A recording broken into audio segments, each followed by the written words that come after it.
odur gözümün qabağında. Yenə dəniz qırağında, arız kef damağında. Mən isə hey gözü yaşlı, odur gözümün qabağında, odur gözümün qabağında. Ürəyim yarı istəyir, gözümdə intizar həsrət. Mənimlə üz-üzə gəlsin, ola bilsin, ola qismət. Məni gör nə halə saldı bu sevgi, eşqi, məhəbbət. Dəli divanə olmuşam, gəzirəm yar sorağımda, gəzirəm yar sorağımda. Yenə dəniz qırağında, hərə öz kef damağında. Mən isə hey gözü yaşlı, odur gözümün qabağında.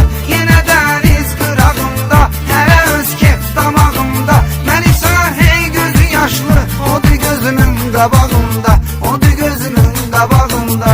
Gedirəm dəniz kənarına, gecələr gözləri giriyan. Deyirəm dərdimi dənizə, mənə bir səs deyir ki, can danışır pıçıltılarla. Ləpələr mənim üçün əlham, görürəm yarımı hərdən. O dalğalar qucağında, o dalğalar qucağında. Yenə dəniz qırağında, arız kef damağında. Mən isə hey gözü yaşlı, odur gözümün qabağında.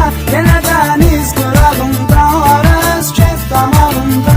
Mən isə hey gözü yaşlı, odur gözümün qabağında, odur gözümün qabağında. O mənim qəlbimi qırdı, elə bir dəqiqəmə saldı. Gözümdə canlanır indi, elə bir canlı xəyaldır. Buna tab eyləmirəm mən, ürəyimi əlimdən aldı. Dodağımın izləri qaldı, hələ yarın dodağımda, hələ yarın dodağımda. Yenə dəniz qırağında, hərə öz kef damağında. Mən isə hey gözü yaşlı, odur gözümün qabağında.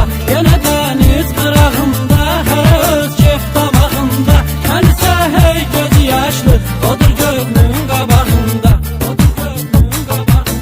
Nə ümid var, nə güman var, geri dönsün gedən aşık. Gələcəkdir ansızla, mənə bir gün gələn aşık. Onu da bilmirəm ancaq, nə eyləsin sevən aşık. Tapıram özümə təsəlli, ölən eşqin marağında, ölən eşqin marağında. Yenə dəniz qırağında, hərə öz kef damağında. Mən isə gözləri yaşlı,